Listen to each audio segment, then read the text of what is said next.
Flooding in China sparks a massive explosion. A monkey virus kills, and China is buying up American farmland. Then more on this week's China News Headlines.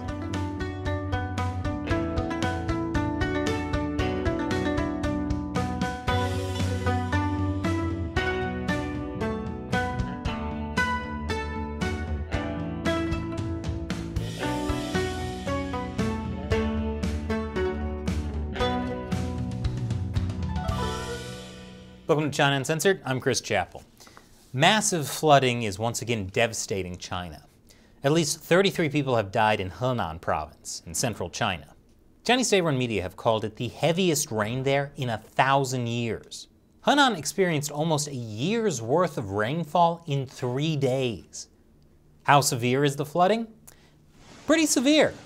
Cars were being swept away like leaves. I'd be a little more freaked out if I were this guy.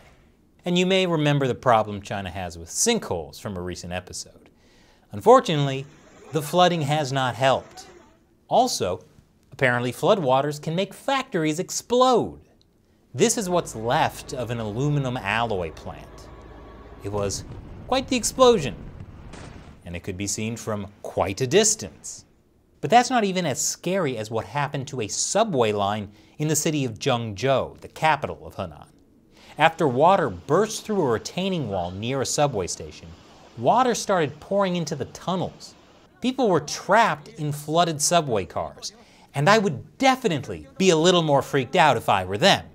These people were evacuated from drowning subway cars. According to official figures, around 500 people were evacuated, while tragically, at least 12 people died while trapped in the flooding subway. The suddenness of the flooding took people by surprise. Thankfully, people were able to pull this woman to safety.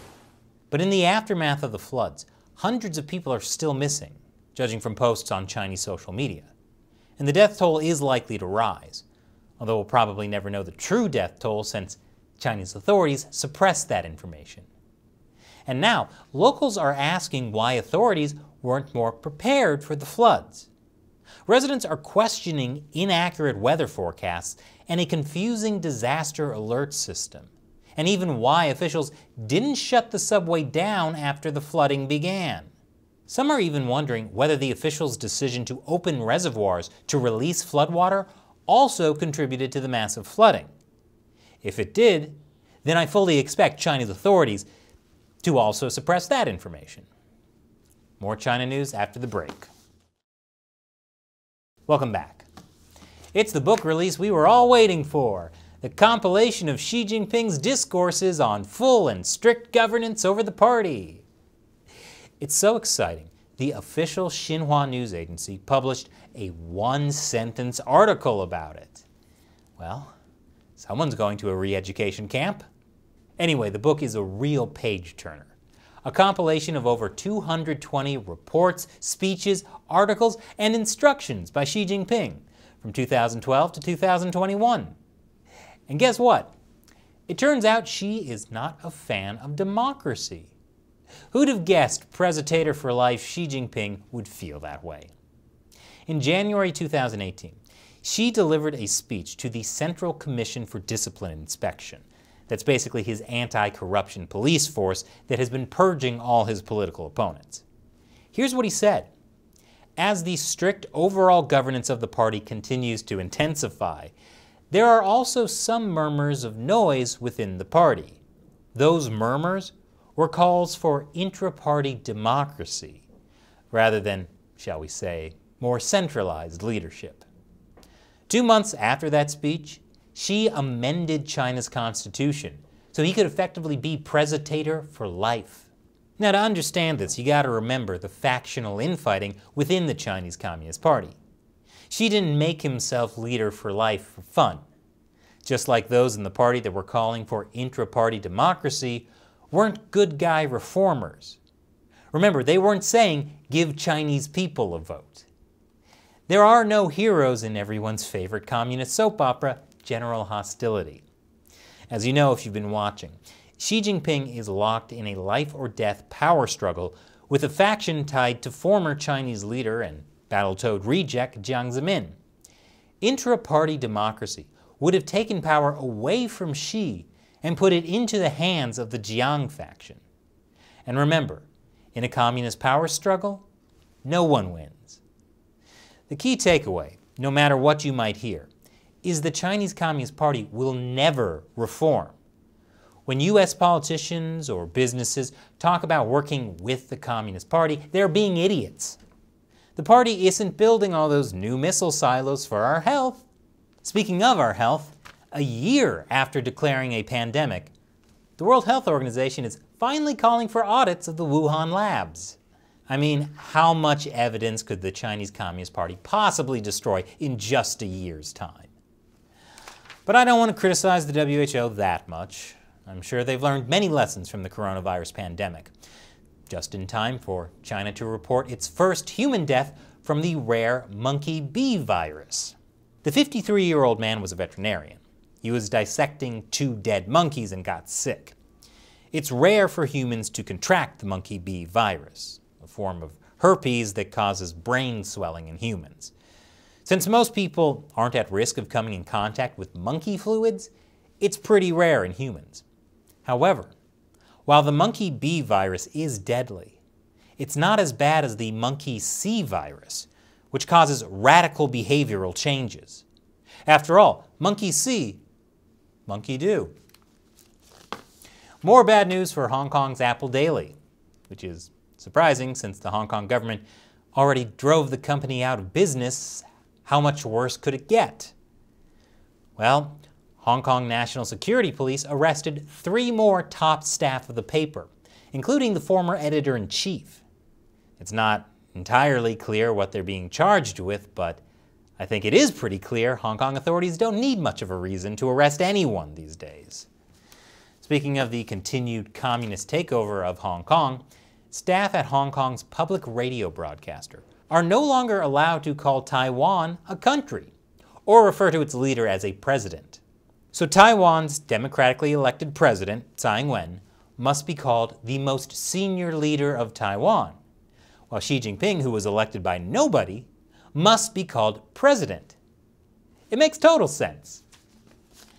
China is suffering from a massive demographic crisis. It was caused by decades of state-run family planning. In other words, forced abortions and sterilizations. Well, for the first time in decades, the CCP has lifted baby fines for people who have more children than allowed. Currently, there's a 3-child policy, but now you won't be fined if you have more. Supposedly. We'll see how local officials handle it. But this should give you some idea of just how desperate the CCP is for people to start having babies. Of course, for all the people who have been forcibly sterilized, the new changes probably don't mean all that much. And after the break, Chinese people might not want to have more kids, but that hasn't stopped the Chinese Communist Party from screwing the U.S. Welcome back. Over the past decade, China has hacked dozens of U.S. pipeline companies. And this wasn't about stealing technology. Oh no, much worse. According to the FBI and Homeland Security, these intrusions were likely intended to gain strategic access to the pipeline networks for future operations, rather than for intellectual property theft. In other words, they weren't stealing the technology. Chinese hackers wanted to be able to seize control of the pipelines in the future.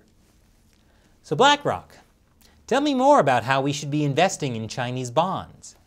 But if you want more proof that no one is taking the China threat seriously, the U.S. military has been buying Chinese cameras in violation of America's own China sanctions. We're talking video surveillance equipment with known national security risks. But the military didn't buy them directly from China. No. They bought them from American resellers who totally said they didn't violate U.S. sanctions. Gives me a lot of confidence in U.S. military intelligence. In more good news, guess who's buying up American farms? Besides Bill Gates. The answer is China. Yes, China might someday control America's food supply. I can't see that going wrong. By the start of 2020, Chinese owners controlled about 192,000 agricultural acres in the U.S., worth $1.9 billion. That's still a small percentage of the nearly 900 million acres of total American farmland. So it's not an immediate problem, but it's something we definitely should do something about. But in some good news, there is bipartisan agreement this is bad. Because, national security. And I'm talking like Mike Pence and Elizabeth Warren are in agreement. That's amazing. To see a white man and a Native American woman setting aside their differences for the common good? And this week marks the 22-year anniversary of the Chinese Communist Party's crackdown on the Falun Gong spiritual practice. U.S. State Department spokesperson Ned Price had this to say. We recognize 22 years since the People's Republic of China launched a campaign of repression against the Falun Gong movement and its millions of practitioners, advocates, and the human rights defenders working to protect their rights. We call on the PRC to immediately cease its campaign against Falun Gong practitioners and release those imprisoned due to their beliefs. Back in May, the State Department sanctioned a Chinese official involved in persecuting Falun Gong. And even former Secretary of State Mike Pompeo spoke out. And with respect to the Falun Gong, the absence of religious freedom in China is horrific. It is tragic. It's gone on for too long, and America needs to lead the world to ensure that those people have the opportunity to practice their faith in the way they want to. The Senate Foreign Relations Committee also issued a statement condemning the Communist Party's campaign against Falun Gong, as did at least 15 other U.S. lawmakers, like Senator Marco Rubio, as well as the Inter-Parliamentary Alliance on China, an international coalition of politicians from 20 countries. So, considering former Chinese leader Jiang Zemin said he'd wipe out Falun Gong in 3 months back in 1999, I'd say this campaign majorly backfired for the Chinese Communist Party. And now it's time for me to answer a question from a member of the China Uncensored 50 Cent Army, fans who support us and our efforts to expose the truth about the Chinese Communist Party by contributing to the crowdfunding website Patreon. Ringleader asks, knowing that the PLA and its military leadership have no real combat/war-fighting experience, plus its extreme corruption, what are the odds that the CCP could really succeed in a real invasion against the independent nation of Taiwan? That is the big question, isn't it? The Chinese military is basically completely untested. That's a huge advantage for the defense of Taiwan. Not to mention, China would be facing a coalition of forces defending Taiwan. Besides the U.S., Japan said it would likely get involved. The real advantage the Chinese Communist Party has is the fact that basically everything today is made in China. The U.S. is entirely dependent on China for things like aspirin and antibiotics. That's an advantage the Chinese regime will keep pressing. Then there's the wild card factor of China's space weapons. If they really could blind U.S. satellites, that really would impact the U.S. military's ability to coordinate. But China would still be facing some pretty big obstacles to a successful invasion of Taiwan. But an unsuccessful invasion of Taiwan? Well, that's a whole nother story. Thanks for your question and your support, Ringleader. And a big thank you to everyone who supports China Uncensored on Patreon. We could not do this show without you. So thank you for joining us in the fight to expose the Chinese Communist Party to the world. If you're interested in joining, head over to patreon.com/China Uncensored. You'll get a bunch of cool perks, including the chance to have me answer your question on the show. Once again, I'm Chris Chappell. See you next time.